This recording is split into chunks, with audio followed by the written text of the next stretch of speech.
You know that people cannot save themselves. Yàwó sókè wá. Lift up your hands. Ọwọ́ yẹn bá wa dé bí. And follow those here. Kí tó kúrò níbi àdúrà yìí. Before I leave this prayer meeting, Àwọn ọwọ́ tó bá mi wọ̀ bí. I replace the hand that follow. Ẹ̀yà gbọ́dọ̀ ọjọ́ ṣe gbàdúrà. In the name of Jesus. Mo ò lè bá gbélé yìí. They cannot save you from this. Olúkálukú dára wọn mọ̀. Everybody knows themselves. Olúkálukú Everybody ó dára ẹ̀ mọ̀. knows better themselves. Kò sẹ́ni tí ó bẹ gbélé. There's no one that will pray from here. Gbogbo ẹ̀kọ́ máa wọ̀ owó ẹ̀kọ́ wà bẹ́ẹ̀. The blood will be there. Gbogbo ẹ̀kọ́ máa wọ̀ ẹ̀kọ́ wà bẹ́ẹ̀. Watching let it be there. Gbogbo ẹ̀kọ́ kó wọ́n pààrọ̀ ẹ̀. Let them replace it. Masikata laba ṣe kéke.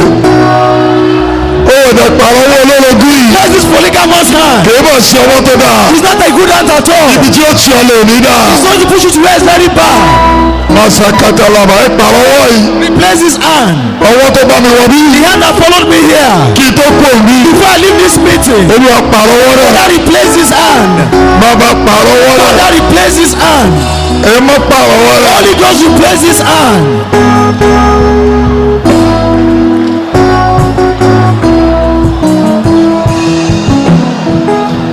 Bàtò bá dé. Bàtò bá dé. Ọ̀rọ̀ yóò tù mí dẹ́dẹ́. Ọ̀wọ́ ọba ọmọ ọ̀dọ̀ wọlé. Jẹ́ kí wọ́n sí orí. Ọ̀wọ́ ọba ọ̀dọ̀. Jẹ́ kí wọ́n sọ yé mi. Ọ̀wọ́ ọba yóò. Ọ̀rọ̀ mọ́ ọ̀dọ̀ wọlé. Jẹ́ kí wọ́n sọ torí tó bá lọ gbẹ́sẹ̀. Bàtò bá dé. Ọ̀rọ̀ yóò tù mí. Ọ̀rọ̀ agbára mọ́.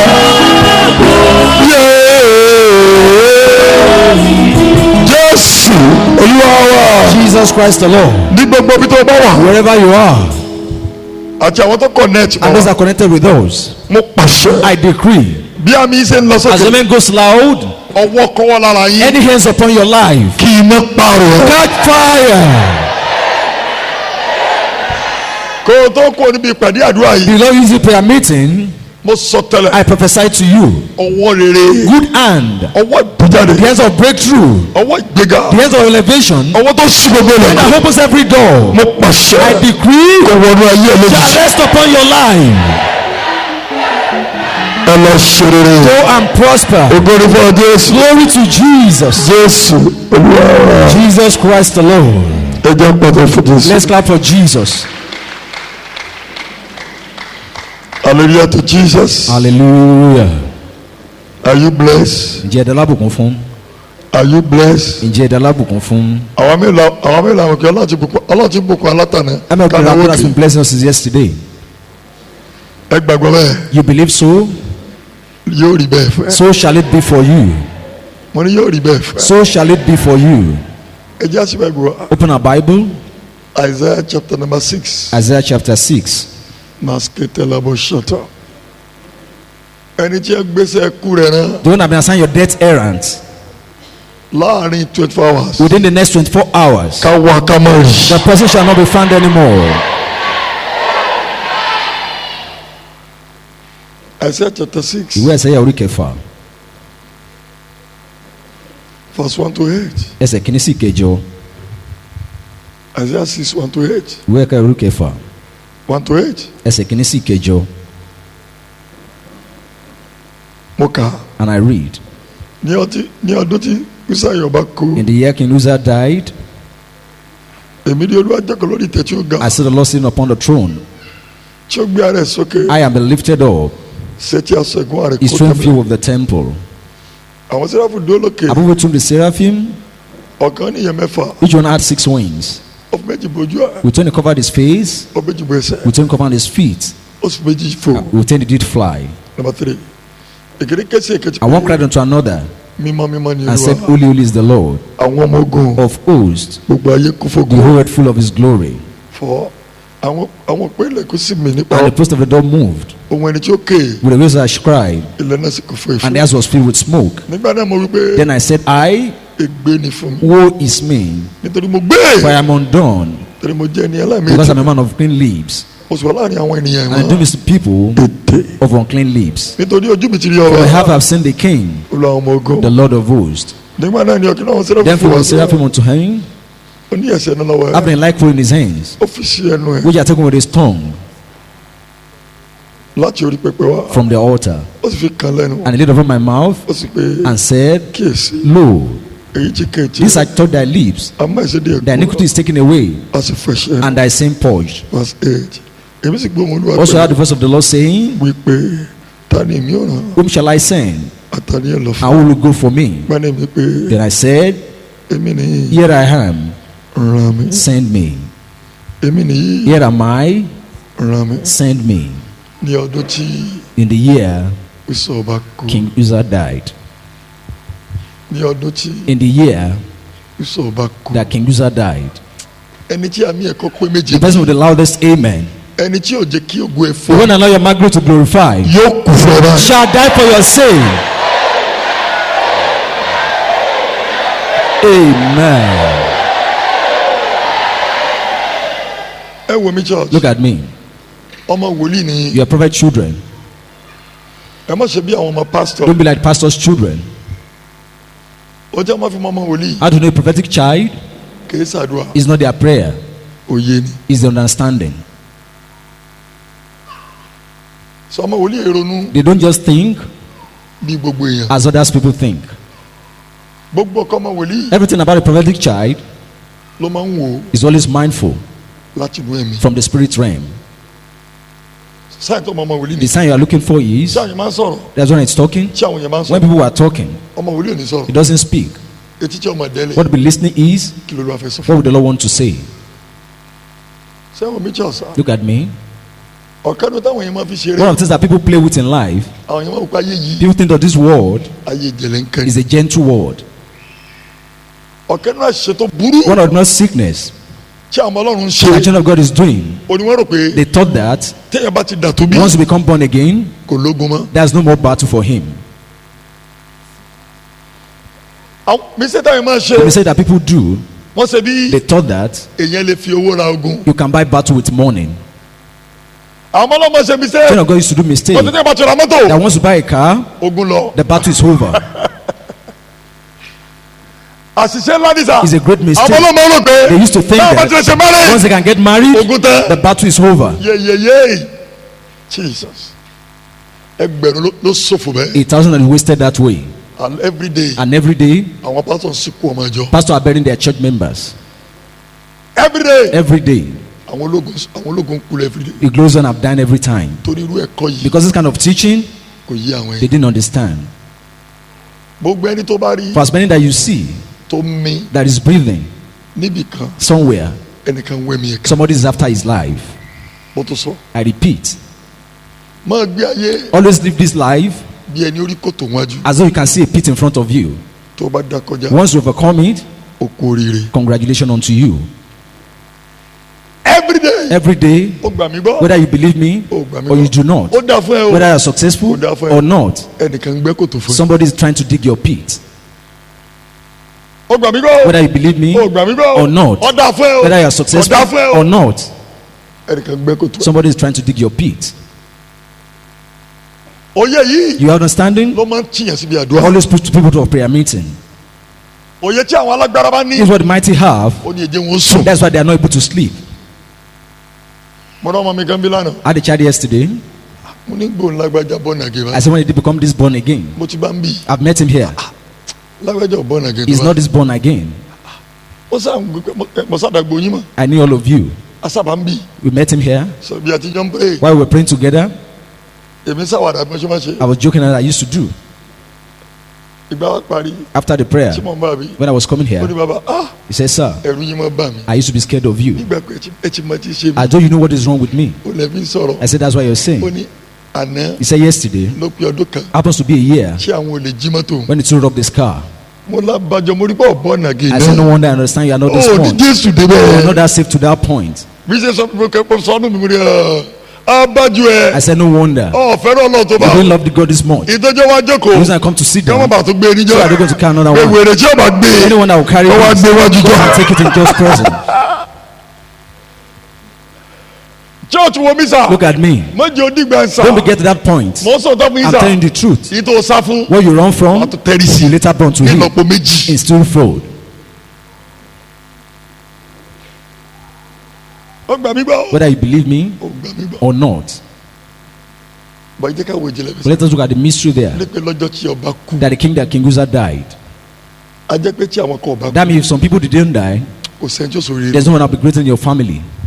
a jẹ́ pé o ò tí ì pẹ́ ni tí tó o ò tí ì pẹ́ ni tí ò jẹ́ ọlọ́mọ. You are here to kill the person that don't have for Àdúgbò tó barrenness. ti pa. Since you can kill them, wà á yá gàwọ́ you bójú. are going to barren all your life. a jẹ́ pé o ò tí ì pẹ́ ni tí ò jẹ́ You will ọlọ́kọ. not kill the person that not allow you to be married. níwọ̀n tó o ti pa. Since you are still alive, máa tẹ́rẹ̀. be doing yourself. wà á wà bẹ́ẹ̀ tó fi kú. You are going to remain like that for the rest of your life. ẹ wo bí tí ọ̀sán. Look at me. níwọ̀n tí ẹnì kan ọba tí Since somebody is still alive, ẹnì kan ò ní lógo. nobody will be glorious. ayé tá a wà That's lẹ́nu. the word we are. ọ̀dọ́ mi kan ó ní attack He had an attack, very serious a one. very serious one. bọ̀kátà kí o tó dé But before the attack came, ó ti wá bá mi. he has come to me. mi ò rí program yìí I rí. didn't have program before. ó lẹ́mi ò ti fẹ́ bọ̀. He said he's almost living his life. ó ní nítorí ilé àlòkù tó kó And because of this apartment, ilé àlòkù this old apartment, nínú gbó. right in the bush, mo ní tó gọ́dún mímì ilé sunun ní ìṣẹ́jú I kan. cannot even sleep in the house for a day. ni wọ́n fẹ́ pẹ́ I sísá. didn't want to kill you. ayé èsì burú báyìí. How come this world is so wicked? mo ní sọ ti parí ebi As mo I've lọ completed, bẹ̀. I went there, I saw wọ́n fẹ́ it. para lójú ọ̀nà I even want to nínú come gbó back from burúkú. it. It was a very bushy place. bí ilé ọmọ mi kan níjọ́ mo dé mu ní nínú ọkà bàbá. I said, why living here? lọ́lọ́ra lẹ̀ sí. That's why you go and buy a property. à ń tí ọkà bàbá là ń tẹ̀ báyìí. We were parting with before we were able to find our ways. mo nínú gbó sá. I said, this kind of mọ́tò book. mi bàjẹ́ tẹ́.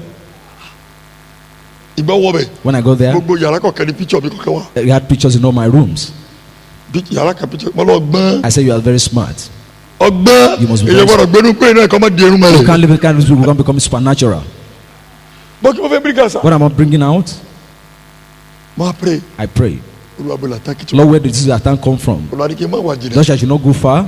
ẹni tó súnmọ́ The náà person very close to him, tí wọ́n jọ sọ̀rọ̀ who are láàbù. making it last. ẹ má bínú ti bí mi. You know why I got angry? tọrọ ọmọ tí mo fẹ́ràn. Because he's a very loved son. ó wá ọjọ́ sunday ọba wa sẹ́. Upper Sunday, ó dàdí he said, sir, orí fọ́ mi. I'm having a headache. ń gbàdọ̀. I'm not enjoying myself. mo pray fún. I prayed for him. ó jáde ta. He went outside. 10 minutes after 10 minutes later, ó tó para. he came back again. ó ní dàdí He said, Daddy, sẹ́mi ní kú báyìí. won't I die? àtẹ̀yìn bá sọ bẹ́ẹ̀. And if somebody says so, ikú ti dé. that is death on the way. tọrọ ni ohun tó tó sọ ti yé. You know what he's saying. inú wa bíbí. I got hungry. mo ní mi ìsìnkú ọmọ rí. As I've never buried one of my children mi before, ìdílé sí láíláí. I will never bury any. mo ní májèmú tó lọ́n bá mi dáná That's the tó. covenant God had with me from heaven. máa sọ tẹ́lẹ̀. I prophesied to mo ní him. láàrin 24 hours. I said within the next 24 hours, ẹni tó fẹ́ the pẹ́ person responsible for your attack kó gbàkú rẹ̀ kú. will go and die in your stead. wọ́n tó jẹ́ mákòrí wa lẹ́lẹ́. That's why I brought this teaching to you. àsẹ̀yìn ni mo mú It's abilọ́. that authority I brought here today. gbọ́ àdànà Yesterday, máa bí I asked him. àrẹ tí wọ́n alẹ̀. He's not coming down. ó ní dàdí He said, ẹ ti Daddy, gbàgbé ni. you have forgotten. pé family àwọn kan tó súnmọ́. A very family close to him ó ní sàn pé kó wọn gba to kerosene. come and take kerosene from them. ó lóun ní kerosene He said he lé. had enough at home. ó ní He kerosene. had enough at home. ó ní sàn ó lóun tó ní kó wọn gbé àwọn ọmọ lọ sí fáàmù. Come and take the children to the farm. ó ní àlọ́ ibi tó wà jìnnà. That he had a very far distance. ó ní He said lọ́jọ́ monday. on Monday, ó ló ní kó wọn sàn dọ́lọ́ kó wọn. he was just insisting that he should ó ní come. àdúrà tẹ gbà fún kò jó wọn lé lọ. He said the prayer that I prayed for couldn't allow him to go. ló bá ní ẹ lọ rẹ sátá ẹgbẹ́ tí ó gbé àwọn ọmọ lọ sí Go and find fáàmù. someone that will take them to through. ó dé fáàmù. When he got to the farm, láàrin 12 hours. within just 24 ó hours, ṣubú he lulẹ̀. fell down ó sì kú. and he died. ẹ sà mistake kẹpẹ ló ṣe. Only mistake he did torí kò béèrè. because he didn't ask. bí ṣe ń pọ̀ kẹ́lẹ́ nu. As he permitted something, ó ti yé yàwó. the wife understood. ó ló tó pè. He's the one that called. ẹ wá gbé bọ̀dà Come yín. and take your brother. lílọ tó lọ rẹ̀. Why she went there? bí ẹ ṣe mí kalẹ̀. I don't give up the ghost. àtàkì tiẹ̀ náà The bẹ̀rẹ̀. attack started as well. ẹ wò mí sà. Look at me. láì ṣẹ̀ Without offenses, láì rò. without anything. so mama sọ language pé Don't say the language that mi ò sẹ́yìn. I never offended anybody. wọ́n máa tó bí Look at your child. ọmọ dà láàrin wọn. What is the great one among them? wọ́n ti bá yé ẹ jẹ́. They've destroyed your life instead. mama má fọjá kẹrò. Don't for example, pé ta ni mo ṣe that who have felt offended. ọ̀sẹ̀ yẹn You didn't offend anyone lọ marry. and you got married. ọmọ wòlíì ni mo àkórí wo pásítọ̀ ò lè preach eléyìí. Pastor can never tell you this. pásítọ̀ kò gbádùn. Does not even enjoy that. mo fọjọ́ kẹrò Don't ever think bó o lọ́ta that you didn't have enemy. wọn fẹ́ pẹ́ They don't want to kill wọn you. ní pẹ́ They will not kill you ló lá admission and you had admission. àbí ẹgbẹ́ statement. Don't look at it. ọ̀fẹ́ wọn You pẹ́ don't want them to kill you.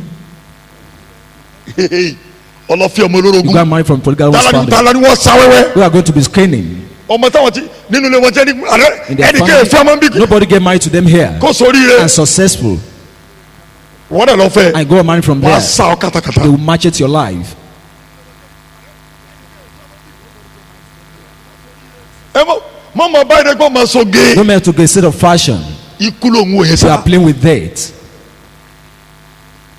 àwọn kan ti pinnu Some sá people have decided, bí Dávidi like David, praise God praise God. mo like language I Dávidi love the language of ẹ David. bá ṣe Bible Open your Bible, Psalm 18 Psalm 18, verse 17 verse 17. mo fẹ́ lọ gbàdúrà mo I want us to go rán and pray from there. message yẹn Psalm 18 17 Psalm 18, verse 17. ẹni bá dé bá mi ká ẹgbẹ́ tí Dávidi bí sá Look at what he said. bó ṣe lè gbàdúrà tó sá ní ìgbàdúrà tó lè gbà That the prayer ẹ ti gbàdúrà lẹ́ẹ̀mejì lójúmọ́ He prayed 7 times ló a pariwo day. ìsá o He shouted. kí lóòótọ́ tó kẹsàn-án mọ́ ń gbọ́ wá ọ̀ya.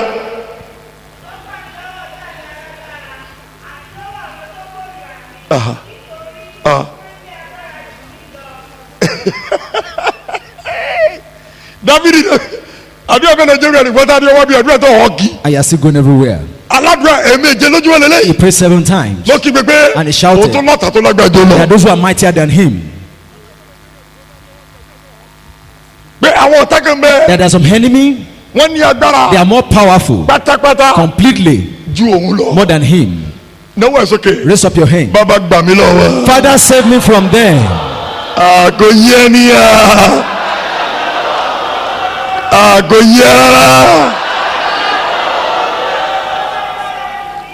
ẹ ló sà òun ní ọ̀tá gẹ̀ They had an enemy tó lágbára who are jù more powerful than him. àwọn tá à ń bá jáde Those are the people we are fighting with. àwọn tí a lágbára jù Those wá are the mighty one than us. àwọn wọn dúró sínú ilé kan They are the ones staying in a certain house. pé gbogbo ọmọ ológo That every glorious child from this family ṣe máa bí bí that they give birth from here, abirùn wọn máa they jẹ are going to be imbecile. ẹnikẹ́ni tó bá fi ọmọ wa Anyone mi that get married to any of our children here, níbí from here, kò ní ṣoríire will never be successful. ẹni ọmọbìnrin tó bá lọ́kọ níbí Any lady that got married from here kò ní bímọ tí yóò jèrè will never be a great child. àwọn ẹsà àwọn ní ẹ̀sọ́ ayé wa They dìbà are the one that made their life to be the way it is. kò sí ọmọ tí ẹ bínú There's lẹ no child from this family. níwọ̀n tí ẹ bí bí Since they born from this family, oríire ò ní he kankan will never be lifted on high. àmọ́ ẹ̀tọ́ kí sẹ́yìn Jẹ́ mo bí nǹkan sọ. àwọn ọ̀tá tó lágbára These are the mighty enemy tí wọ́n jù wá lọ who are mightier than us. ẹ jẹ́ kí n parí mẹ́sẹ̀gì torí ọjọ́ mi tí but ẹ wo bí Paul ṣe lè gbàdúrà tó Look at despite the prayers Paul, bí Paul ṣe lè pray tó as you can pray, abàmì wòlíì a supernatural prophet. bí Bible ṣe tóbi tó As great as the Bible is, Paul kọ tútọ̀ dẹ̀ Paul wrote the third of it. abàmì yẹn He's a supernatural man. bọ̀ síbẹ̀ And yet, àwọn kan láwọn ò ní gbà some people say they will never leave after bá pa á except they kill him. tí ẹ bá làwọn pa Paul If they want to kill Paul, ta ni wọ́n tó who are you?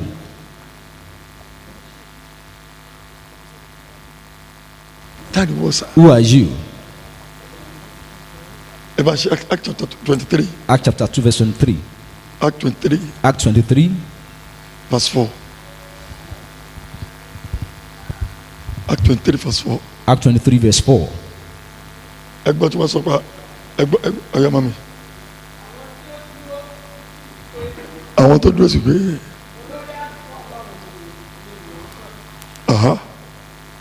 Act 23 verse 4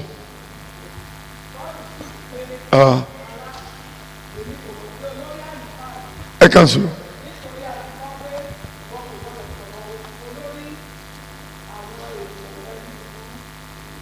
ẹ kàn sùn ma.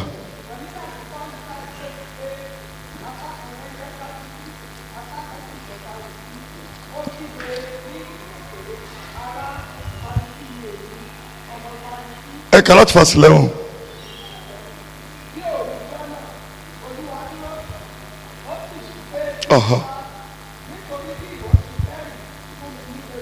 bẹ́ẹ̀ ni wọ́n ṣe mẹ́jẹ ní Róòmù verse 12.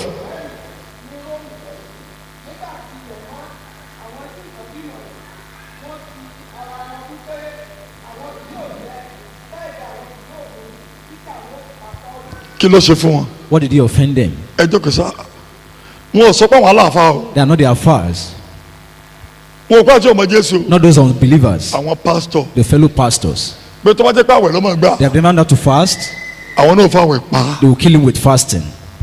dry fasting Dry fasting, làwọn ó gbà that's what they will have láti papọ̀. in order to kill Paul. náwó ẹ̀ sókè Raise up your hand. ẹ ní rí mi pa. You will not be able to kill me. kí gbọ́dọ̀ méje wọn ní pọmọ mi Sometimes I can. wọn ní payá mi. My wife could not be killed.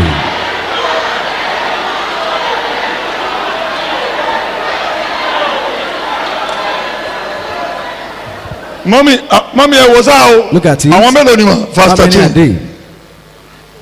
àwọn mélòó ni ẹ kà á mà verse 13 àwọn tó dìtẹ̀ yìí sì ju ogójì èèyàn There lọ are more than 40 men. èèyàn 40 sowọ́pọ̀ 40 people came together. pẹ̀lú bíríbírí lórí pé Just that, kò ṣẹ̀ wọ́n it doesn't offend them. kò rò wọ́n pé after back Except they kill him. ọjọ́ kan In a day, mo wà ní àdó òru mi I was in my prayer night. mo wá rí orí òkè yẹn ga I saw that mountain very tall. mo dẹ̀ rí àwọn ìránṣẹ́ Ọlọ́run And I saw the servant of God there, ní òò naked. mi sọ fún yẹn rí I never told anyone. wọ́n dẹ̀ ń dárúkọ mi And they are mentioning my name sínú àtùpà into the lamp. pé bó ṣe ń kú yìí That's his dead, káyà àwọn máa kú that bẹ́ẹ̀ their life should go down like that. pé bí ṣe ń jó lọlẹ̀ That's his burning down, káyà àwọn máa jó that their bẹ́ẹ̀ life should be burning down. mo rí ìrìn I clear saw it very clearly. ọjọ́ kejì The following day, bàbá mi ló wá pè my mí father, the Lord, called me pé kí n wá that I should come. wọ́n ní l'Ógbómọ̀ṣọ́ He said in Ogbomoso, àwọn pastors the fọwọ́sowọ́sọ pastors have come together pé that orí òkè làwọn yà kú they are sí going to mountain torí mi for my sake. wọ́n pray fún mi They prayed for me. mo para wálé I came back home. mo lólúwa I said, Lord, sọ́ọ̀sì máa wò wọ́n ràn we'll just be watching them. ní ìmọ̀ wọ́n rí I never offended them. ní ìrí wọ́n rí I've never seen them. kí lẹ́sẹ̀ mi What is my offense? olólọ́mọ The Lord says, son, fi wọ́n lẹ̀ leave them alone. ibé mi ni màá dá àdúrà I'm the one that will answer the prayer. olùdarí má gbàdúrà lórí Thus, you ẹ̀ don't pray against them. ibé mi ní dá I'm the one they are praying unto. màá lọ tiẹ̀ Be going. wọ́n ẹ̀yin ọmọ ọlọ́run ẹ̀ wò mí sá Not to help me. má fọjọ́ kẹsọ̀pọ̀ ṣèyàn Don't ever say you never offended anyone. yín tó wí náà What you said, ní ẹ fi bá tiẹ̀ jẹ́ and you débi are destroyed to this point. ayé tó ń gbé bí ẹni tí The way you are living as though kò ní ẹ tó fẹ́ pa there's no one after your ní life. ẹ fi mú ẹ báyìí That's why they're able to catch your life. ọmọ tí ìbá láàyè The children that will have succeeded you, ọba ayé ẹ̀jẹ̀ wa they destroy their life in your presence. àwọn ayé tó ń gbére The way they are living, ni wọn ò fi jẹ́ kó lọ that's why they have not ló gone fi far. marry That's why God married marriage yẹn túká. and God not got broken. mo fẹ́ràn àwọn ìyá wa I love our mothers. mo fẹ́ràn gbogbo àwọn I love everyone. bọ̀ obìnrin wo ni ó gbà But which man will allow kọ́mọbìnrin kan máa gbé the ìdìbò other people to be coming kó wá gbọ́ kọ́mọ lọ. to snatch their husband? ojú màlẹ́kà bí ojú lè mọ́mú rọ It's very ọ̀rọ̀ adé clear. alọ́run ni ọmọ tí yà ti pọ̀ That has taken care of. mọ́ mi sọ kí mi láìpẹ́ He yìí told me something of recent. mo lọ sí mọ bínú ọmọ bínú Instead of getting angry, ibò bí mo ṣe ọ even if I offended kí you, ló dé why? ibi ìgbà tí wọ́n kéré When you were young, ibé mi tó bá yàgbé mi bí if mo you fọ dedicate, I'm the one that clean it. mo ní mo láìkí I ẹ said I love it. mo lè ṣe mọ I said thank you. ìsìn ní méjì o And I didn't have two. ìwọ nìkan náà lọ You are the pọ̀ only jù I had. mo ní mo fẹ́ràn yín mọ I said I love you that mo way. láìkí ẹ mọ mo ní màmá béèrè béèrè I said I will ask a question. ìgbà mo kéré When I was young, tẹ́ fọnù while you are washing ẹ lù mí me, you were beating me by èmi ò then, lè lu ẹ̀yin and I can't beat you. ẹ̀yin náà ń yàgbé ara wa You are the good man now, ẹ̀yin yèmí jẹ but you are cheating me. wọ́n yèmí náà kó gìbò I yìí ought to be caning you as well. wọ́n ní wòlíì a prophet. ó burú You are very tough. títí dọ̀la In the first, nìyẹn ọmọ yóò máa kílẹ̀ mọ́ you mẹ́ always to clean their children. tó bá kílẹ̀ If you are careless with yours, wàá fẹ́ mi ẹ̀ dì you are going to lose your life. wàá fi ọmọ ológo rẹ You will dì lose your glorious child. tó bá If kílẹ̀ you are careless with your life, marriage yẹn á fọ́ lójú that ẹ̀ marriage will be broken. wọ́n á fi ọsẹ yẹn And I'm kẹ́ going to molest you at the end. lọ́bí mama mi kan gbàgbà yóò bọ́ di mọ́tò yóò mọ kọrin tó wù wọ́n ti dá lójú báyìí He has been hurt by now. láyé never. in this same world. Inú mọ́tò tó wà lásán. The car you Ikú lọ have rà. is enough to death you. Ikú lọ You rà. bought death. Ilé tó The kọ́. house you built, Ikú lọ kọ́. they built death. Iṣẹ́ tó rí. That job you got. Ni mo máa ń wọ́n àwọn ọ̀dọ́ I wa. want a young man, Kó o tó máa gbégbèsè. before you take any Máa step, fi lọ wòlíì. always inform a Tí wàhálà prophet. bá dé. When trouble Máa comes, yẹ orí mi. I will escape my head. Torí tí ìbámu bẹ̀rẹ̀. Because I don't know the beginning, Mi ń dá sí I láà. can never intervene in the middle. Torí ayé yìí. Because this world Ayé kà ní. is a wicked world. Ẹ ti fẹ̀yìn sí ọ. Anyone that is smiling to O you ti pẹ́ tán. has destroyed you behind. Ẹ ti fẹ́ gbàwẹ̀. Anyone that is passing along with O ní you, gbàgbọ́. you will not believe it, O náà ní sọ ẹ is mọ́lẹ̀. one behind your predicament. Ayé le. This world is very Ojú good. àwọn èèyàn People fọ́. are blind. Wọ́n rí They kẹ̀kẹ́. cannot see Wọ́n anything, ń kónú wa and they lẹ́bi. are entering trouble every day. Kí gbé pé ẹ bá mi já ọ̀pọ̀ ẹ̀mí wọn. Shout, Father, cut off their lives. À ń lọ pa lónìí ní sà. We are going to kill today. 12 hours ní sà. 24 hours mandate. Mi tó bá mọ̀ pé bá lànà. If you know you are merciful, Má bá mi gbàdúrà don't yẹn. bother to join us in prayer. Torí ọmọ gbọ́ ikú wa. You'll be hearing dead people. Wà á mọ̀ gbọ́ ikú àwọn You ọ̀dọ́. are not seeing your funeral. Bobby Charles. Look at me. Ọ̀kẹ́nu tó lẹ́nu ayé. One of the difficulties in my life, Mo fẹ́ràn gbogbo yẹn. I love everyone. Mi ò lọ́ta. I don't have enemy. Má sọ̀tá mi. But don't be a my enemy. Má sí ọ̀tá mi. Don't become my enemy. Ìran yín ọmọ kò Your sẹ́ni. generation will know you offended somebody. Torí mi gbẹ̀sẹ̀ lórí ẹnìkan. Because I don't venge from somebody, Màá run ìdílé I mi. take vengeance from the entire family. Mo tẹ́. Never tried it. Mo tẹ́. Torí mi ò yáyé méjì. I don't have any other life Ẹyọ kan péré. apart from this one. Usa. Uzzah Ó di ìránṣẹ́ Ọlọ́run. is servant of God, Odidi ọba kan. a whole king, Ó sì mú mọ́lẹ̀. and he held him down. Torí pé ọba ń wà láàyè. Because king is alive, Kò rí Ọlọ́run. he could not see God. Torí pé ọba ń wà Because the láàyè. king is still alive, Kò jẹ́ ráyì he kẹ́. doesn't see around him. Torí pé ọba ń wà Because the láàyè. king is still alive, Ó ń gòrí ara he ẹ̀. could not even discover himself. Ó mẹ́ta ni òrí. There are three things he couldn't see. Wòlíì sì ni. He's a prophet as well, Yìí sì ń gbé báàgì ọba kì. and he's carrying the king's bag Ó sọ di PA. and turned into a PA. Orí ọ̀rọ̀ orí You ẹ̀. see the anointing. Bọ́lọ̀gọ̀ He lélẹ̀. said, "This is glory. Àgbáyé This is the lélẹ̀. whole world." Ó sì kejì And ẹ̀. yet the cage is destiny. Odidi The wòlíì. whole prophet, Kò rí kẹ̀kẹ́ mọ́. he cannot see anything Ó kàn again. jẹ lórí He was tébù just eating ọ̀tá. from the king's king. Mo I pàṣẹ. decree Ọ̀tá tó fún ọ lóúnjẹ. that is feeding you. Tóró bára ń tù So ẹ́. if you're not getting, Ọ̀run já ọkọ̀ ní ẹ̀ you lórí. will cut off their life. Amen. Bọ́mí Charles. Look at me. Yé gbẹ́kẹ̀ láwọn ọmọ yẹ. Stop trusting your sibling. Wọ́n á fẹ̀mí ẹ̀ ṣòfò. They will lose your life. Yé mo ń sòtọ́. I'm telling the truth. Yé gbẹ́kẹ̀ lọ́rẹ̀. Stop trusting your friend. Wọ́n á waste ẹ̀mí They ẹ̀. will waste your life. Yé gbẹ́kẹ̀ lọ́mọ bàbá Stop ẹ̀. trusting your siblings. Mẹ́lẹ̀ yàtọ̀. That this one is different from them. Òun wá kú kiri. You are after death that way. Fẹ́ràn àwọn ará lé yìí. Love your family. Fẹ́ràn gbogbo wọn. Love everybody. Bọ̀mọ̀ gbórí ẹ̀ But always sá. afraid your head. Hey. Tí sọ ẹ bá ń If ta. you are getting successful, Mo bẹ̀ I'm ẹ́. urging you, Dọ̀wọ́ bò. learn how to cover it all. Wọ́n á bọ̀ sí They will o. expose you nakedly. Gbogbo ẹ̀yin ìyàwó tẹ̀ wá ń bí. Every married woman that are here, Ké báyìí. I am warning you now. Bí ọ̀pẹ ẹ̀ pamọ́. Hide your husband. Yé gbé lọ lé yìí. Stop exposing them to your Ká má bàa family bẹ́ orí so ẹ̀. that will not cut off his head. Gbogbo àmọ̀mọ́ yìí. All mothers Wọ́n here, bá ti sọ pé they now lónìí. become widow today. Àwọn náà ti ọ̀run They ọkọ want to wọn push their sí husband ẹnu àdá. into the danger of the machetes. Yé gbéyàwó ẹ̀ kiri. Stop exposing your wife. Mo ń ké o. Yé gbé ọmọ tọ́lọ̀ fún ẹ kiri. Stop giving your children Kàn mọ̀ gbé tí wọ́n máa ṣe tí so that they will not plan ṣe. what they've been nursing for the rest of their lives. Ẹ̀yin pásọ̀ mo ń wọ̀nù yín Pastors, o. I'm warning you now. Mo ń wọ̀nù yín o. I am warning you now. Ayé fẹ́lẹ́ o. It's a very light world. Tí Àìsáyà bó ṣe gbóná tó. Look at as fervent as he was. Tó bá mọ̀. If he knew Pé Usa ló fẹ́ the pọ̀. Hausa wants to after his life, Ìbá ti pa tipẹ́. he will have killed him a long time. Bọ̀ kò mọ̀. But he doesn't know. Ó di wòlíì àgbáyé. A whole prophet. Ó wá di PA. He now became a PA, Ọ̀pọ̀lọpọ̀ ikú. except for that. Ọba ti lọ. You will have gone far in life. Ẹnìkan bẹ́ẹ̀ Somebody is still alive there.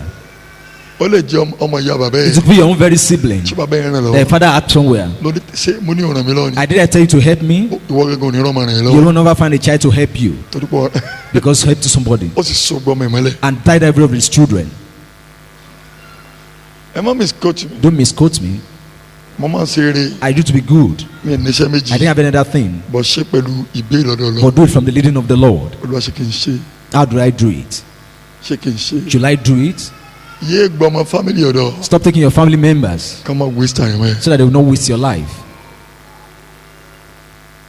yé gbọmọ àbúrò ọmọ Stop ẹ̀gbọ́n your ọ̀dọ̀. siblings' property.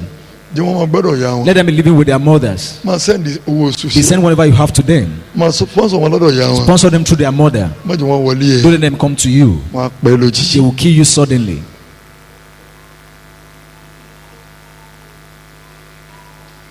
mo fẹ́ràn àwọn ìyá kọ. I love men. mo fẹ́ràn àwọn ìyá I ìyàwó. love mother-in-laws. bọ̀ béèrè lọ́lọ́ But ask before Lord kó tó gbé ẹ sílẹ̀. before you allow them in. pásítọ̀ kan láìpẹ́ A pastor of recent, wọ́n máa bá mi. he was brought to me. ọkọ̀ church He built a church wọ́n dẹ̀ lé. and he was sent away. mi fẹ́ sọ ntí mo rí ń I don't jẹun. want to see what I saw that day. mo ní kó padà jọ Monday. I said him to call on Monday. lọ́jọ́ Monday ti bá rẹ̀ On Monday when he's coming to me, ìyàwó ẹ̀ wà ní the wife was agbowó at Agbowo. òun wà ní tòsí He mi. was at nearby here. ó ní mò ń bọ̀ He said, I'm coming. ó gbé ẹsẹ̀ wá And he took a step ó ṣubú lulẹ̀ and he fell down ó sì pọ̀ jẹ́. and began to vomit blood. láti bẹ̀ Right from there, wọ́n gbé lọ he hospital. was taken to the hospital. lọ́jọ́ Tuesday On Tuesday, pẹ̀lú with the drip in his body, ọwọ́ bá mi bí and I came here àti ìyàwó. with the wife. ó ní dáàdi He said, Sir, ẹ pẹ́ rí mọ́ you láàrin said you didn't see me again yesterday. hospital mo ti ń I bọ̀. find myself in a torí hospital. mo ṣe ń sọ fún As I'm telling him, ìyá rẹ̀ ti rí the wife have sent him, ìyá. the mother have sent him. mo ní I said, pásítọ̀ bẹ́ẹ̀ béèrè béèrè kan I want to ask a question. ta lẹ̀ jọ ń gbénu Who lé. are you living together at home? ó ní màmá He said, my mother.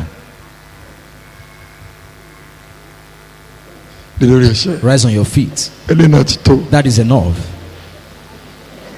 jọ́kẹ̀tẹ̀ On the third day, ó tó pè mí he called again. ó ti padà sọ hospital. He has gone back to the hospital. ẹ jẹ́ àdìdè sá. Let us pray. àwọn kan ń lọ lórí sá. People are dying today. láàrin 12 hours Within 24 hours. ẹni ó wà ní ogun yìí Don't be end your wàá problem. gbọ́ ikú ẹ̀ lójijì. You hear of their funeral today. Amen. ẹ wo mi church Look at me. bomi Look at me. tó o bá ti wà If you sentimental are sentimental about it, ọlọ́run àwọn tó ń yọ lẹ́yìn those who are exempting, ọlọ́run yóò máa yọ wọn. God will be exempting them too. ó a dárúkọ We ẹnikẹ́ni are not mentioning any name. alẹ́ ní ẹnikẹ́ni That whosoever tó wà ní ogun tí mo ń takes jẹ́ back this predicament, ẹ já ọkọ ẹ̀mí let their life be lost. láàrin 24 Within the hours. next 24 hours. iṣẹ́ tí mo ṣe ń bí lónìí That's why I'm standing for you. wàá mọ̀ pé ọlọ́run gbàdúrà That God answers prayer. ẹnikẹ́ni Whosoever tó ní mi ò ní lọ́mọ lórí I will rẹ̀ not be on this earth, tó ní ní ṣe I will rẹ̀ not succeed, tó ní màmá ìdààmú I will be troubling. tó ti lọ búra Who has vowed? tó ti búra Who has vowed? pé tí ó bá rí bẹ́ẹ̀ That if it is so, kí òun kú ikú they òjijì need to die suddenly. olúwa já ọkọ ẹ̀mí ẹ̀ Let them fall ẹ̀yẹ́ asleep pẹ̀lú olórúkọ ọjọ́ in the name of Jesus.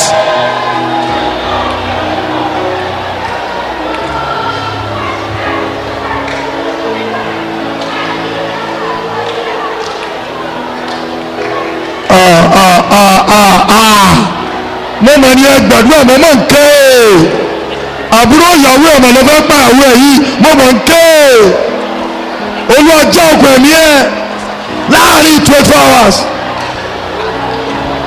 gbogbo ẹgbẹ́ fẹ́ pa mí ẹgbàkú mi kú ẹ má gbàkú mi kú mẹ̀kẹ̀kẹ̀ bá ṣàtẹ̀lẹ̀bọ̀. Dari akapeso kepali mahaba. Babrende baraka balabali kabo. Mazadala balakatala bashata. Jésù Olúwa wa. Jesus Christ alone. Ẹ wò mí àmà lọ. Look at me. Mama ẹ wò mí. Look at me. Mo fi Jésù bẹ̀ yẹn. Mama rò torí pé o ti wọ àǹkárá àti Don't think as you jákẹ́tì. are wearing this kind of cloth. Má rò pé bí ayé ẹ̀ pèsè Don't rẹ̀. that's the end of your life. O ní mọ̀ pé You will not know that millions wà nù ẹ̀. there's millions within you. Àwọn rí They can see it. o kù bó ṣe rí sí It's làwọn up for you to claim for you. dò tí. That's what they'll be after. Jésù ẹ̀ ti dàgbà Jesus had not grown old láti kékeré. right from his childhood. Olúwa ní God Joseph said, Joseph, bí ọmọ náà Jésù take this child, gbé kó take him away, torí Hẹ́rọ́dù ọ̀pá because Herod will kill him. tí wọ́n bá gbé olùgbàlà If they sá can take the sacred away, ta ni wọ́n who are you? ó di olùgbàlà aráyé The whole mọ̀ savior of the whole world. tí Ọlọ́run náà wọ̀ ni God can send. wọ́n ní wọ́n gbé sá They were taken away. wọ́n gbé Jésù sá Jesus was taken wọ́n away. ń gbọ́ ọmọ tiẹ̀ fájà I am going to expose tẹ́lẹ̀ your ó ti children. jèrè rẹ̀ You tán have seen from them. ó ti jèrè rẹ̀ tán You've heard from them. kò sọ́dẹ̀ kò sọ́dọ̀ ẹni tí ọmọ rí o lè gbé. There's nowhere your children cannot go and stay. yóò gbọ́dọ̀ àǹtí ẹ̀. You say from sister, kó tó padà wálé. before you turn back wọ́n home, ti fún ẹ ní kòròfo. you will have been given an emptiness. kò síbi onímọ̀ mọ̀ wọ̀. There's no way you cannot take your children to. Jésù mi méjì kọ yín báíbù. I don't mi mọ bí ẹ ti rí. where you are learning yours. àwọn yẹn kì í ka báíbù kò yó. They have just reading without understanding. Jésù olùgbàlà. Jesus the Savior, wọ́n gbé sá. he was hiding. mélòó lọ́mọ tiẹ̀. How much more your children? kò sí arọ́dún lé bàbá tiẹ̀. There's no your family. ìdíjú bẹ́ẹ̀ kọ́ ìrà ní mi nù. That's why I hate naming ceremony. àgbà wọn pa ọmọ lọ́wọ́ mi. Except they always kill a child here. àtúgbà mo ti mi ṣe ní mi. Ever since I stopped doing naming, àfẹ́ni tó bá fẹ́ ṣe. except when I want màá máa to ṣe lórí do, I'll be fóònù. doing it on the phone. mo ti ṣe ní mi lórí fóònù I báyìí. did it on the phone now. ilé ń pè mí. That one pays ọmọ better, kò rí búra mi. so I will not infiltrate me. bọ́lá fẹ́ bàjẹ́ sá. How are we going far? ó ní mẹ́ kọ́ ìrànwọ́. That's why I hate kí ẹ máa nuns. ṣe máa rè. Going to be getting married, wọ́n á waste yẹn. you are going to be wasted alone. gbogbo àwọn tí mo rí ní First báyìí. men that I see in the Bible tí wọ́n mi ayé. that shook this world, wọ́n gbé wọn they pamọ́. have to hide them. Mósè. Moses, oṣù mẹ́ta. for 3 months, anybody ò fi he rí. was eating. wọ́n gbé pamọ́. He was eating. àwọn mi kan bẹ́ẹ̀ bí ń gbọ́ mi báyìí. You know, is that hearing me now? gbàgbé ẹ̀ lóyún. When the wife got pregnant, mo lọ́mọ yìí. I said, this child, má bì torí wòlíì ò ní sọ torí. probably will never tell you what they've seen. màmá gáàdì ni. I'll be just be guiding má bí you. ọmọ ẹ̀ síbi. Don't deliver this baby in town. wọ́n ń tàn mí. I'm being deceived. onídàájọ́ lóyún. The day is getting dáàdì pregnant. oyún ti mú. He said she's in labor. sọ lè bí sí bọ́wẹ̀. Can she deliver in mo ló Bowen? lè bí I rẹ̀. said it's a good place to deliver. yóò dáa fún ẹ. and that's what I have to for you. gbogbo ọmọdé. When she brought dáàdì the ọmọ yóò mi rárá. The child is not mo breathing lórúkọ very. I Jésù. said in the name of Jesus. olùwàjò mi. Lord, let him breathe. dáwọlé. jọ́ kẹrin. The 4th day, ọmọ kú. the child died. bàbá mi ọmọ mi kọ́ ló kú. It's not my child that died. ìgbòde. mo ní lọ mú mara. I said, go and endure ó it. lóyún mi. ó lóyún mi. He will get brother pregnant. ìgbò lóyún mi. Later on, kí ló wá wí. what did the Lord say? mo lóra tó ní ọmọ bíbí. The Lord said you should not deliver here. ọbẹ̀. And he ran away immediately. ẹni wèrè bá pààyẹ tó bá rí mẹkáníkì. orí fóònù mo ṣe débi. I did the name for them on the phone. oṣù mẹ́ta. For 3 months, kò sẹ́ni mọ̀ kò bí ma. nobody knew she gave birth. gbogbo àwọn tí ẹ gbé ta lónìí. Those who were exposed àti today, bọ̀m̀bẹ́dùn. we are not free from it now. ló sọ wá dàládùn. That's what made us to prayerful today. la fi gbàdúrà tí. That's why we are praying to this moment. gbogbo wọn bọ̀m̀bẹ́dùn. All of us is not free from it. gbàtí ẹsẹ̀ jẹ́ kó wá ta. That's when that was exposed. ìyàkọ̀ mẹ́mẹ́. Ìmọ̀ àwọn ilé- àwọn wèrè Everybody oríṣi were wèrè there.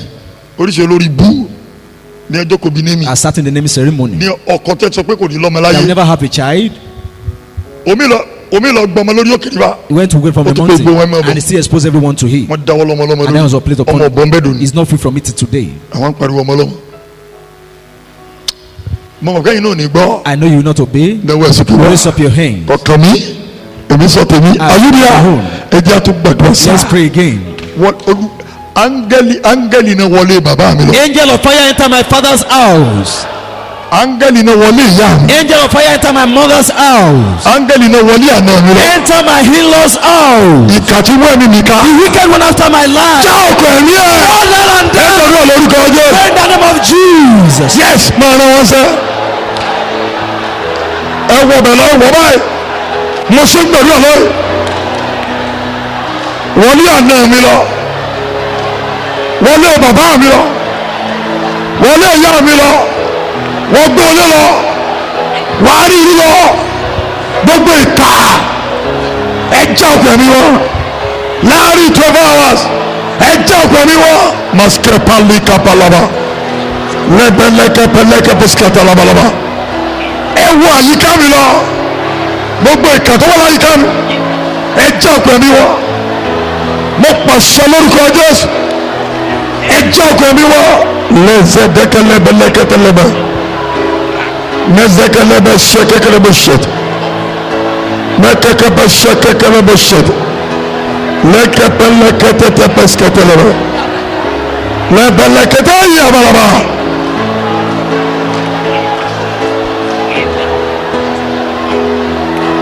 Jésù Olúwa wa. Jesus Christ the Lord.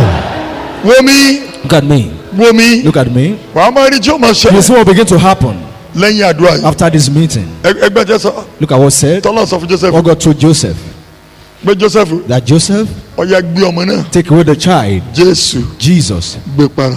take it in. ẹgbọ́n tó fi tẹ̀lé. Look at what he used. ó nítorí He said because gbogbo àwọn tí wọ́n mi. first men that after his life, wọn ò pẹ́ nìkan. not just one person. lórí Jésù. concerning Jesus. Ó ní gbogbo àwọn He tí said wọ́n all of them after their life, gbogbo wọn ti kú. all of them are dead. Bẹ́ẹ̀ náà And ó so ní wọ́n sọ pa Mósè. they say concerning Moses, Ẹgbẹ́ Mósè náà that bring Moses as well. torí gbogbo àti wẹ́mi But yẹn just after his life, láti ọmọ wọn ni from sọ. their childhood, Kèsì ìgbà tó ti dàgbà yẹn. one day become old. Wá wo yẹ àwọn tí wọ́n máa ń Imagine those who are looking for children. àtiwọ́ At you, náwó ẹ̀ sókè. raise up your hand. Ẹ̀yin tẹ̀ ń wẹ́mi mi Those after my life, láti inú oyún mi. from the womb Di èmi to this moment, ẹ máa wọ bójú. fall down and die. Bọ́sẹ̀ kẹ́ pọ̀ tó. No matter your number, Gbogbo ẹ̀ tẹ̀ ń wẹ́mi mi those kiri after my life, láti inú oyún from mi. my womb Di èmi until today, ẹ máa wọ bójú. fall and Ẹ jẹ́ lọ lórúkọ ọjọ́. in the name of Jesus. Mo rí ọgbàdúrà bá o bá o. Don't pray now. Mo ń kígbe o. Gbogbo yín ẹ wọ bójú. Wo bí ẹ bá yẹ ìjọba jẹ́ lárí gbàdúrà. Gbogbo ẹ̀ tẹ̀ ń wẹ́mi mi kiri láti inú oyún mi. Ẹ̀ tẹ̀ ń wẹ́mi aya mi kiri. Ẹ̀ tẹ̀ ń wẹ́mi ọmọ mi kiri. Mo pàṣẹ mọ́ ìwọ́ bójú lọ. Bọ́sẹ̀ kẹ́ pọ̀ tó. Mẹ́kẹ́kẹ́tẹ́ lẹ́bẹ̀ẹ́ ṣẹ́kẹ́tẹ́ rẹ̀. Lẹ́pẹ̀rẹ́kẹ́tẹ́ lẹ́bẹ̀ẹ́ ṣẹ́kẹ́tẹ́ rẹ̀. Mataka baba la katata bashata. Lẹ́kẹ̀bẹ̀lẹ̀ kẹtẹ̀bẹ̀ kí mo ṣe fún yín. Tẹ́ẹ̀fì wọ́n mi nìkan. Ẹ jẹ́ ọkùnrin wọ̀. Jésù Olúwa wa. Jesus Lord, Mo gbóhùn látọ̀run. out the voice of heaven, Lọ́wọ́ ìsókè wà. raise up your hand. Kígbe. Shout. Ẹ̀yin wo lẹ wà láyìíká mi. Who are those around me Tẹ́ ń fogun jà mí. who has become with battle? Iná bá wọn kẹlẹ̀. Fire destroy them. Ẹ gbọ́dọ̀ lórúkọ Jésù. Pray in the name of Jesus. Iná bá wọn kẹlẹ̀. Fire destroy them. Iná wẹ̀sì wọ̀. Fire destroy them. Olúwa fi iná wẹ̀sì wọ̀. Don't go and waste their life. Gbogbo tó wà láyìíká mi. Everyone around me Tó fi ogun jà mí. that is become with battle. Olúwa fi iná wẹ̀sì. Father, waste them by fire. Olúwa fi iná wẹ̀sì. Father, waste them by fire. Olúwa fi iná wẹ̀sì wọ̀. Father, waste them by fire. Olúwa fi iná wẹ̀sì wọ̀. Waste them by fire. Olúwa fi iná wẹ̀sì wọ̀. Father, waste them by fire. Magaba ya dadadadada.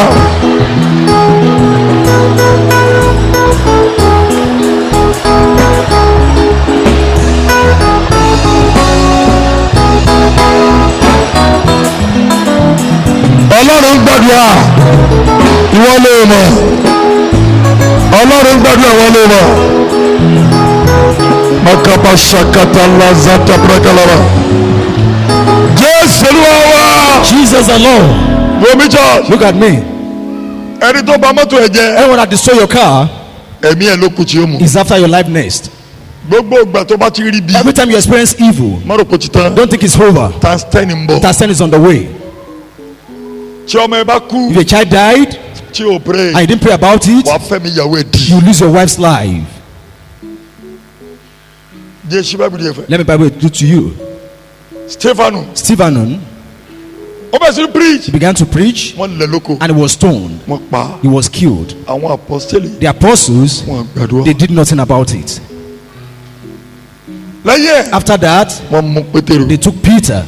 Wọ́n ní jọ́ He kejì. said the second day, Àwọn they are bẹ̀rù. going to cut off his head. Wọ́n bẹ̀rẹ̀ They àdúrà. began to pray. Tí o bá jáde ọjọ́ If náà. not for the prayer of that day, Wọ́n bá sọ Pétérù. they will have wasted Peter. Gbàdúrà. Pray Kọ́ ọmọ bá gbàdúrà. so that will not be prayed. Má sọ̀gẹ̀ gbàgbé. Don't fashion to the man of prayer. Mo bẹ̀ I ẹ́. heard you. Mọ bí o ti jáde Know wá. where you came from. Ẹ sà mo sọ àwọn ọmọ mi. I'll tell my children. Samuel tàbá dúpẹ́ lọ́lọ́. While we're appreciating God, Ọpẹ́ tó máa ń dùn jù. I said the sweetest places Ọlọ́pẹ́ tí yẹn bá ń wẹ̀yìn. is one where you're looking back. Tó ń wẹ̀yìn. And you're looking back, Pé nígbà kan. that at the time Èmi náà rìn rí o. I ever trekked before. Mo gọ̀kadà rí That I o. once I rode on a bike.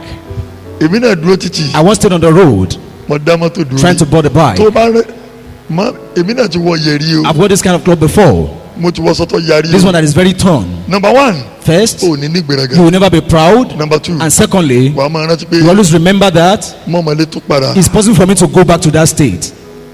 Wàá mọ bó ṣe gbàdúrà. You know how to pray. Mọ̀mọ́ wo ipò tó wà. Don't mind the status you have. Wàá sọ ayé ẹ̀. You are going to lose your life. Àwọn tí wọ́n ti yẹ Those who mind that, kánsà lọ pa wọ́n they kẹ́. end up in cancer. Àwọn tí wọ́n yẹ sà. Those who are minding their status, Wọ́n padà jábọ́ lẹ̀. they later fell down Wọ́n rìn. and they are trekking. bọ̀ máa rántí. Always remember pọ́nmi eléwé ni that ẹ. you are from a wretched family. ìfowópamọ́sẹ̀ wà ń bí gan. Even as you are here, ọmọ rẹ̀ ń tẹ̀wé lóko. your mother is still selling in the bush. máa rántí yẹn. Always remember that kó tó máa ṣe wá. before you become proud. máa rántí. Always remember pé gbogbo àwọn ọmọ that all yẹ. your kò siblings, sẹ́ni orí ìdíjókòó. there is no exactly married among them. ó bẹ́tà You are wọn. not better than them. wọ́n kẹ́ sànú You ẹ̀. are just had mercy upon kó tó mọ bó ṣe gbàdúrà. before you know how to pray. àgbẹ̀gbẹ̀ tí orí ìjókòó As rẹ̀. men could not be happily married, àtọ́mọ those are children àtọkọ and their wọ́n husband dìde ogun sí will wọn. rise against you. ọgbà mi gbọ́. Whether you believe me ọgbà mi or gbọ́. you do not. wọ́n rẹ́rìí sí ọ. They're smiling to wọ́n you rẹ́rìí sí ọ. or not. wọ́n wá ń bẹ́ o. Whether they come to wọ́n wá you bẹ́ or o. they do not. wọ́n dìde ogun sí They are ẹ. rising against you. pé kí ló dé. That how come? ìwọ ló àmọ́ bá wọn. Are you the one that will take care of sọ́wọ́n them? gan lè gbàdúrà ẹ̀. Can you even accept such? tí wọ́n bá ń pè ní àná. If they are calling you from your Jenny hills, will not judge. that you are the best of them. ìjọba rán wọ bójì. The day they send you to the grave, wà wájú àlà. you become smarter. náwó ẹ̀ sókè wá. Raise up your hand. kígbe. Shout. ikú jẹ lára ọ̀tá mi. Death go and consume my enemy. masakatata lọ́bọ̀. oúnjẹ dé. ikú oúnjẹ rẹ dé. wọlé bàbá mi lọ. lọ jẹ lára wọn. Go and consume them all. ikú oúnjẹ rẹ dé. Where is your food, Lord death? wọlé ìyá mi lọ. Enter my mother's lọ house. jẹ lára Go wọn. and consume them all. ikú oúnjẹ rẹ dé. Where is your food? wọlé àná mi lọ. To my in-laws family. àwọn ọ̀tá mi. All my enemy lọ there. jẹ lára Go wọn. and consume them all. magadada bragadada skete. lezete kregede besekete. mezete kaleba jakatele masata.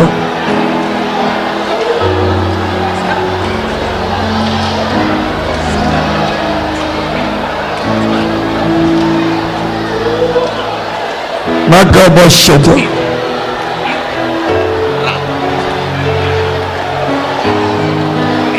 Jésù Olúwa wa. Jesus Christ the Lord.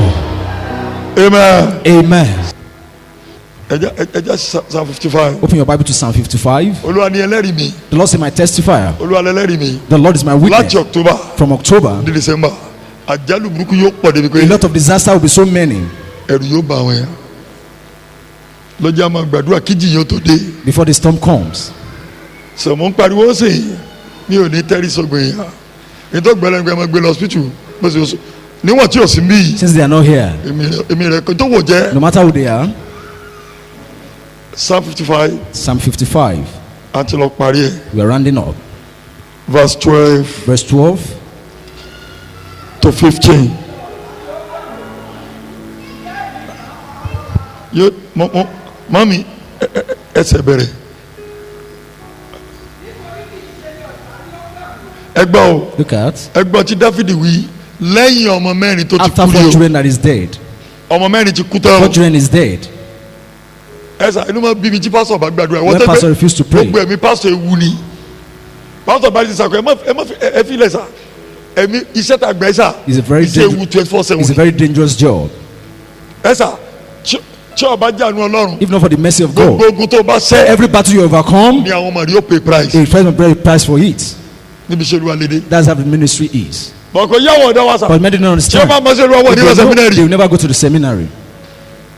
gbogbo ọ̀rọ̀ bàbá mi Of my father, níwájú ọlọ́mọ wa sà before God and man, kò sẹ́ni ó jèrè ọmọ there's no one great among them torí iṣẹ́ because of this same ministry. torí gbà tí wọn Because in their days, wọn lè gbàdúrà they could not pray. sẹ́mínárì wọn lọ They went to seminary. wọn mọ̀ kó àwọn ń tọ́jà That they not to every Sunday every Sunday, bí ẹ ṣe ń tó àwọn as yẹn they are delivering people, wọn ń gbẹ̀sẹ̀ lára they wọn enter doing their children.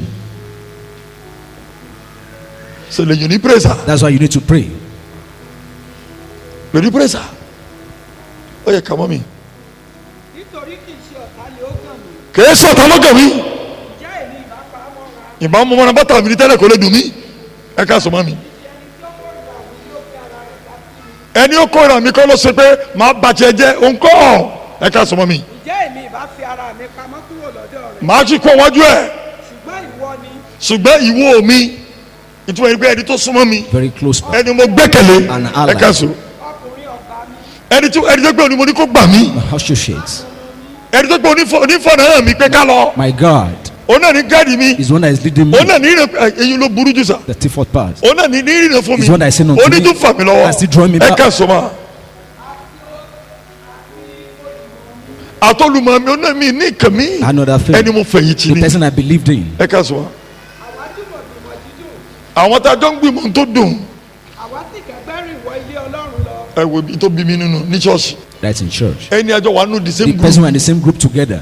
mo sọ fún mi I told you here, ọ̀dọ́ kan wọ́n ma a human was looking for a child mi sọtọ́ I never tell her. tọrọ wà lẹ ara mi ló wà because it involved me. bọ̀ àánú rẹ̀ ṣe mi But I pitied tọrọ her. ọkọ rẹ̀ ti lọ́kọ This ìyàwó man had been kẹtẹlẹ married before tó kú and died. mo ní kí n sànú ọmọ I have to have mercy upon her. mo ní madam I said, Madam, ó ní lọ ṣọ́ọ̀ṣì you will not go to the church fóṣù mẹ́ta for 3 months. ó ní ọkọ ẹ̀ wá bá mi orí ti yẹ pé mo má fi jẹ kó bá mi ní bó bá wẹ̀ mo lọ láàrin oṣù mẹ́ta Within 3 months, olóyún she got mi pregnant. gbọ́dọ̀ sọ I mustn't say ẹni tí ò jẹ́ ọlọ́mọ the person responsible for his barrenness. olóyún dá And she got ọkọ wa pregnant. ẹsìkẹ́ àti lọ ṣọ́ọ̀ṣì He wa said, can she go to church now? mo tún bá lọ ṣọ́ọ̀ṣì I said, if she goes to that ṣe church, bá pàtó yín tó yín if they kill her with her pregnancy, mi ò ní dá sí I will not be responsible. ó lè bímọ tán o ó lè bímọ Maybe tán after delivery, kó padà she can ṣọ́ọ̀ṣì go there ká tí ilé ọmọ padà and the womb is short. kò kàn mí I'm less concerned. bí yóò tún padà wá They will come back again kò kàn yọ túmọ̀ wọ́n sì lè pọ̀ mọ́ wọn lọ and they can kill the child as well. kò kàn mí I've done my best. mo ṣe tó rà ní iṣẹ́ ó ní ẹ kà sọ́mọ́ kí ikú kí ó dì wọ́n mú.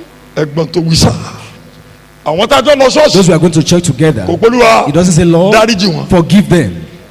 níwọ̀n Sins tẹ́ ẹ ti ṣe mí bí not against me. ikú lọ jẹ lára Let's go wọn and hit on them. ẹ kà sọ láyé sí kí wọ́n sì lọ láàyè sí ìsà òkú. ká lọ láàyè sí sòkú She go live to the nítorí grave tí ìwà búburú ń bẹ ní ibùjókòó wọn. nítorí pé ìwà búburú place of cruelty ń bẹ níbi jókòó is their abode. àti nínú wọn. ẹ dìde lórí ẹsẹ̀ yìí Rise on your feet. níta ìparí ọ̀rọ̀ lórí That's why we're rounding up. are you ready ẹ̀yin ìka tẹ́ wà láàyè ká bó Every wicked person around me, kí lẹ̀ ń ṣe láyé what are you still doing alive? ẹ máa rìn lọ bójì. Go straight to your grave. ẹ pèsè lórúkọ ọjọ́ Man, in the name of Jesus. olúwa táwọn lọ́fẹ̀dì gbogbo ẹ̀yin ìka Every wicked one, ẹ̀yin ẹni bí every evil person ẹ̀yin nìkan that surrounded me, kí lè dúró ṣe what are you still doing alive? ẹ máa rìn wọ́n bójì Over to your grave. ẹ máa rìn wọ́n bójì Over to your grave. ẹ máa rìn wọ́n bójì Over to your grave. ẹni wọ̀ jẹ́ Whosoever it is, níwọ̀n tẹ́ wà láyé ká you are around my life. ẹ máa rìn wọ́n bójì Go straight to the ẹ grave. máa rìn wọ́n bójì Go straight to the grave. ikú dà Where is death? àrùn dà Where is people? mọ̀ jẹ lára wọn Go and consume them. ikú dà Where is death? àrùn dà Where is plague? mọ̀ jẹ lára wọn. Consume them. Magagada breke bo shata. Lede bregede be shekekede de bawa. Iderike bo bo yekeke bo shata. Medeke belegede bregede bregede. Mekekekekekeke de bo shata.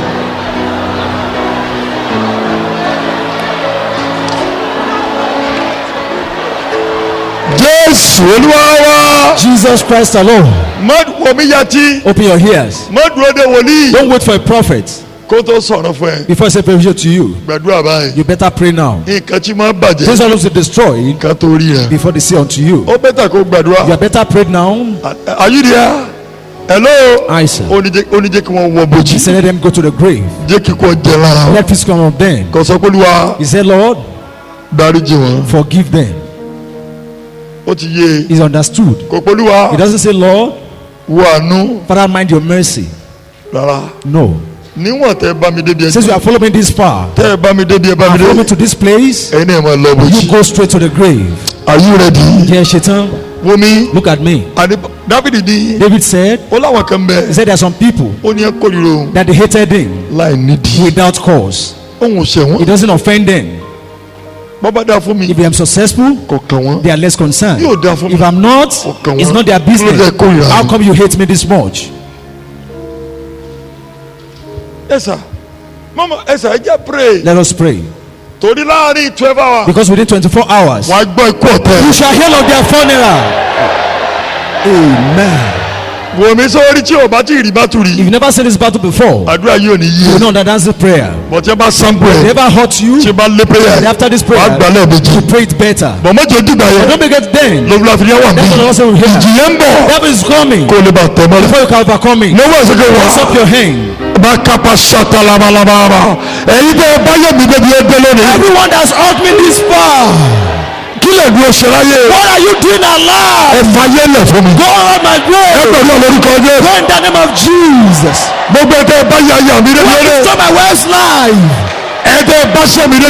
Try my ministry. kí lè dé dúró ṣe. What are you doing kí alive? mo ṣe fún yín. What have I done for you? ẹ fi yọ mí lẹ. For troubling my life. kí mo ṣe fún yín. What have I done for you? ẹ fi ń dà mí láàmú. For troubling my destiny. níwọ̀n tẹ́ ń dà mí láàmú. You are troubling me. níwọ̀n tẹ́ ń yọ mí lẹ. You are troubling me. níwọ̀n tẹ́ ń waste àdúrà. Wasting my prayer. níwọ̀n tẹ́ ẹ jẹ́ gbádùn ọmọ. I didn't love my children. ẹ jẹ́ gbádùn ọkọ. I didn't enjoy my ẹ husband. jẹ́ gbádùn iṣẹ́. I didn't enjoy my job. ẹ jẹ́ gbádùn ilé. I didn't enjoy my marriage. ẹ̀yin náà máa lọ ọmọ jù. What's to the grave? mo ń lọ yín ọmọ jù. I fall and down. láàrin jọsọ wa. It take 4 hours. ẹ máa lọ ọmọ jù. Fall and down. ẹ máa lọ ọmọ jù. Fall and down. ẹ máa lọ ọmọ jù. Fall and down. bí mo ṣe fún yín. What have I done for you? níwọ̀n tẹ́ ẹ jẹ́ lọ́mọ. You don't let me to have a child. ẹ jẹ́ ṣàṣeyọrí. Let me to succeed. ẹ jẹ́ fọ́ọ̀n. You don't let me to be successful. ẹ jẹ́ tayọ. You don't let me to excel. bí mo ṣe fún What yín. have I done for you? ẹ̀ṣẹ̀ wọn mo ṣe. That is my friends. ẹ mọ ọmọ jù. Fall and down. kí ló dé.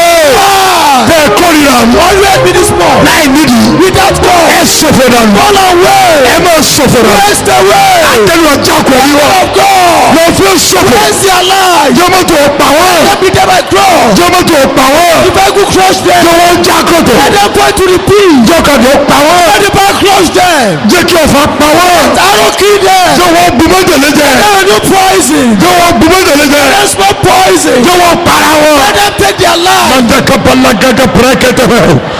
lẹsẹ brekete tete brekete teke bẹsẹtọ. baraba barakete tete bakaba. ede brekete bọlẹgẹ bẹsẹtọ. mẹtẹ brekete brekete tete. maraga bẹsẹtọ laba.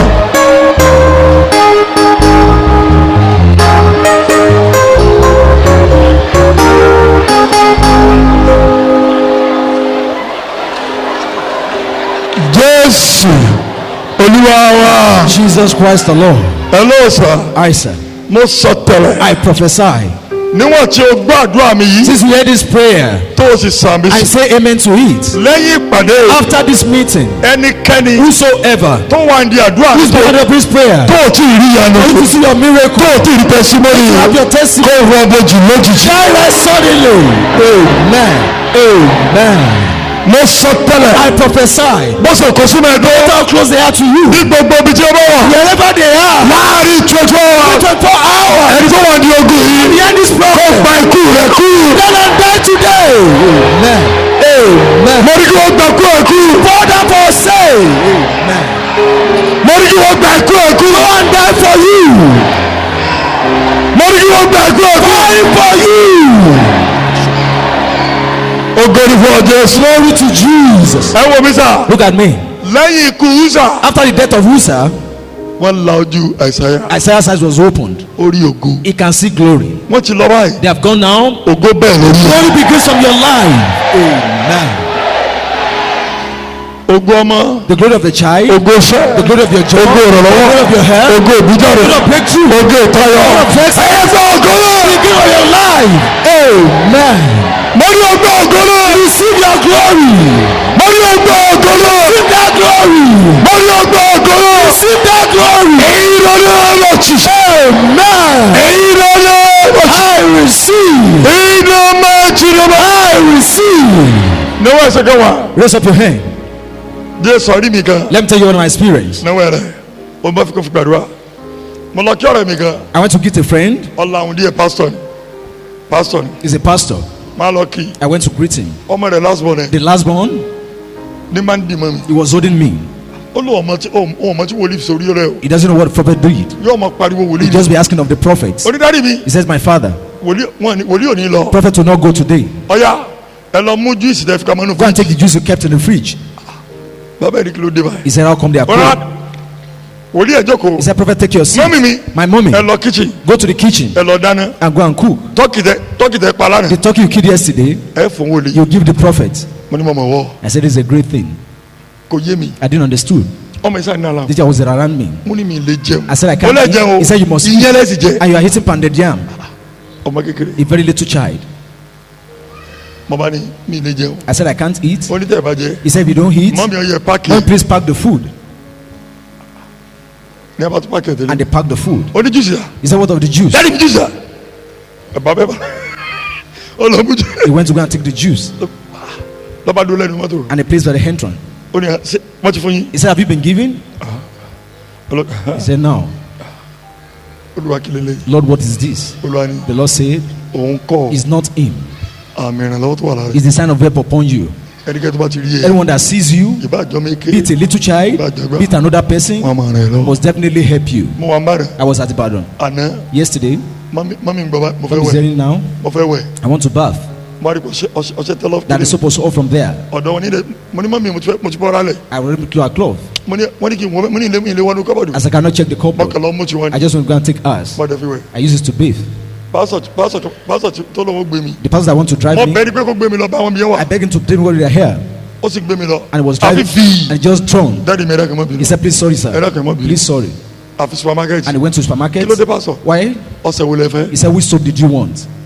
ṣé pásọ̀ máa ra ọ̀sẹ̀ fún yín Did you buy soap for èmi ò soap? dé lásẹ̀ And I mo didn't ní have èso soap. rẹ̀ ṣẹ́tẹ̀ máa ń lò He said, just tell me your soap. mo ní ọmọ I said, so. yín lọ́sẹ̀ I kékeré don't have any favorites. mo ní dáàdi mo fẹ́ ra He ni said, I want to buy. mo lu akíló tó dé I said, Lord, why? olúwa nígbà tó ṣe ti tẹ́ Why he said the word is tó ní finished? ò lè tẹ́ I said, bẹ̀rẹ̀ cannot claim. ni mo sọ fún pé kọ́ ra I told him to buy one for you. mo ní kíló tó dé olúwa àmì ń bẹ lára He said, rẹ̀ it is a mark upon you. àmì ni It's a mark. lọ́ba kọsẹ̀ And he brought soap ní supermarket to the supermarket. náwó ẹ̀ sókè Raise up your hand. ẹ fà mí sẹ́mi náà lọ. Place a mark upon my life. ló ń gbà báyìí sá wàá ṣiṣẹ́ kú láyé ni You hand up your labor. àmì tí ó máa ràn lọ́wọ́ It's a mark of an ẹ helper. fi sí mi lára Place lé it upon my life today. àmì tí gbogbo yóò máa ràn For lọ́wọ́ divine ẹ helper. fi sí mi lára Place it ẹ gbọ́dọ̀ lórúkọ Jésù in the mighty name of Jesus. wọ́n kórìíra mi ò sí mẹ́ ẹ gbọ́dọ̀ ràn mí lọ́wọ́ ni ẹ fà mí sí mi lára àmì tí gbogbo yóò máa ràn lọ́wọ́.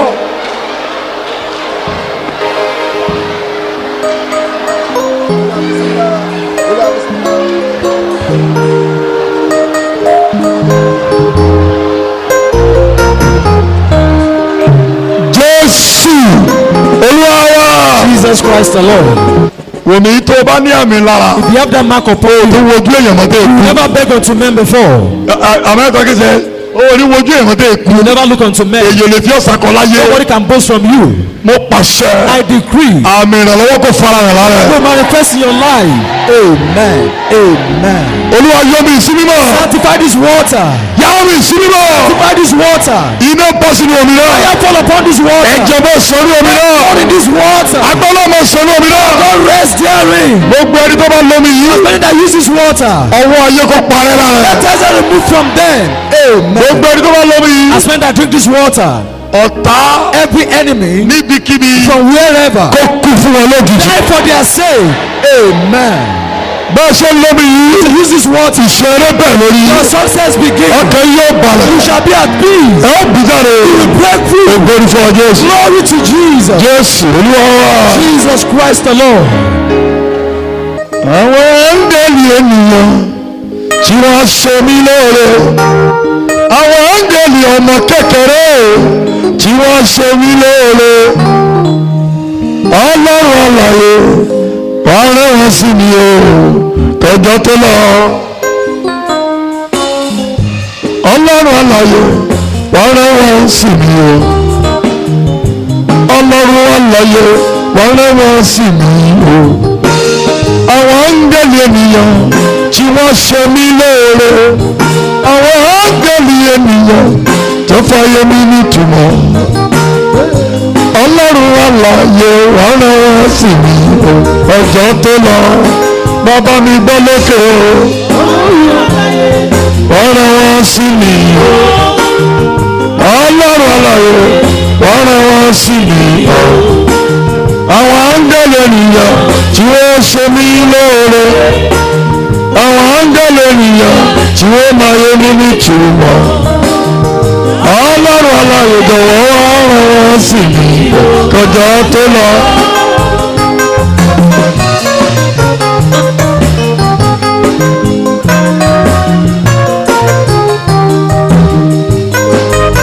Makapa ṣàpẹtẹ mẹkẹpẹ lẹ sẹtẹlẹrẹ mẹsẹngẹri yankadi yabalaba mẹsẹgẹrẹ wali yẹrẹ baba.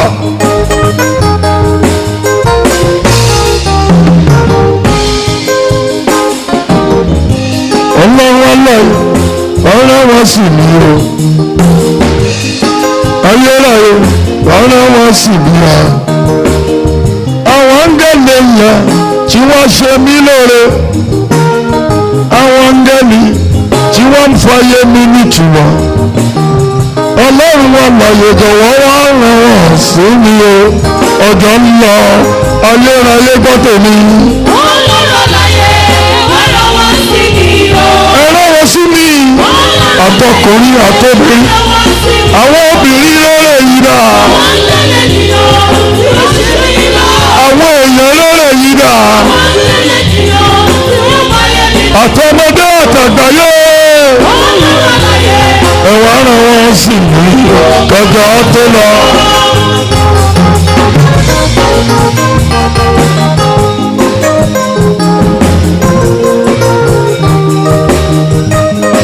Makapashakatata balakatata lava. Masetelebo shakata lava. Lazadakarabele kabalava. Makapakatalebe kapatakatalebe. Ayérayé ẹ wá rán wọn sí mi ya. Bàbá mi dákun rán wọn sí mi yé. Ọmọ kékeré o tí ó ṣe mí lóore. Àgbàlagbà tí ó ṣe mí lóore. Àwọn obìnrin rere o tí wọ́n ṣe mí lóore. Ọlọ́run wọn láàyè wọ́n rán wọn sí mi o. Ọjọ́ ń lọ, ayérayé gbọ́ tèmi. Ọlọ́run láyé wá rán wọn sí mi o. Obìnrin ọkùnrin. Ọlọ́run láyé wá rán wọn sí mi o. Àwọn ọba ìlú yìí o. Àwọn tó sọ di nílá.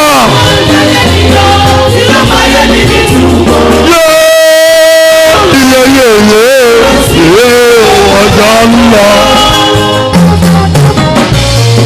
Makakakatatata. Ayérayé wọ́n rán wọn sí mi. Bàbá mi wọ́n rán wọn sí mi yéé.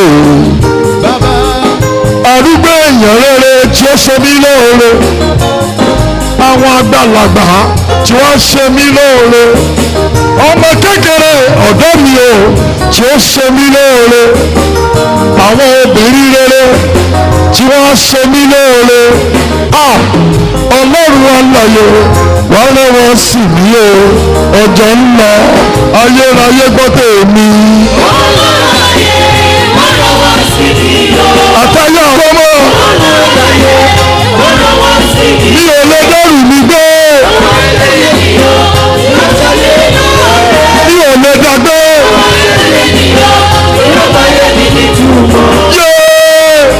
Ọlọ́run wa láàyè gbéra sí mi. Ọjọ́ ń lọ.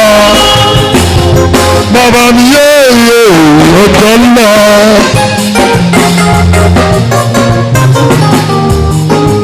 Ayérayé dìde wọ́n gbọ́ wọn sí mi o. Ayérayé wọ́n rán wọn sí mi yé. Àwọn èèyàn ńlá tó ti sọ ní nílá o. Àwọn èèyàn tó sọ ní nílá bàbá. Ọmọdé àtàgbà tí ó ṣe mí lóore. Àwọn ènìyàn tí wọ́n ṣe mí lóore. Ọlọ́run alààyè jọ̀wọ́ rán wọn sí mi o. Ọjọ́ ń lọ, ẹgbọ́n tèmi bàbá rere. Ọlọ́run láyé wá rán wọn sí mi o. Àtàyà ọ̀tọ́mọ́, ọ̀yà tí mo ní ọmọ tí mo ní. Ẹ rán wọn sí mi. Àwọn áńgẹ́lì yìí dà. Àwọn tí a máa fi re wá mi ká o. Áńgẹ́lì yìí wàá rán wọn sí mi. Ọlọ́run alààyè wọ́n rán wọn sí mi o. Gọ̀gọ̀ tó lọ.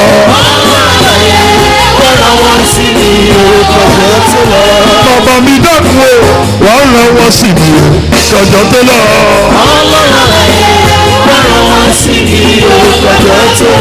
Bàbá mi alààyè jọ̀wọ́ rán wọn sí mi o. Ọjọ́ ń lọ.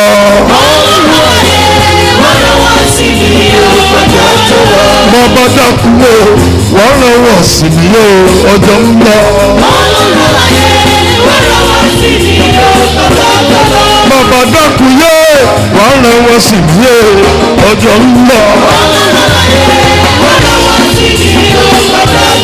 ìrànlọ́wọ́ àlàyé wọ́n rán wọn sí mi o ọjọ́ ń lọ. ìrànlọ́wọ́ àtòkè wọ́n rán wọn sí mi o ọjọ́ náà ń lọ. ọlọ́run ọlọ́yẹyẹyẹ wọ́n rán wọn sí mi o ọjọ́ ń lọ. bàbá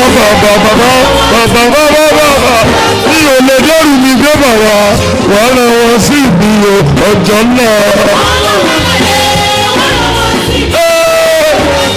mi ò lè dẹ́rù mi gbé wọ́n rán wọn sí mi o ọjọ́ náà. agbára mi ò ká o wọ́n rán wọn sí mi o ọjọ́ náà. ọgbọ́n orí mi ò pé wọ́n rán wọn sí mi o ọjọ́ tó lọ.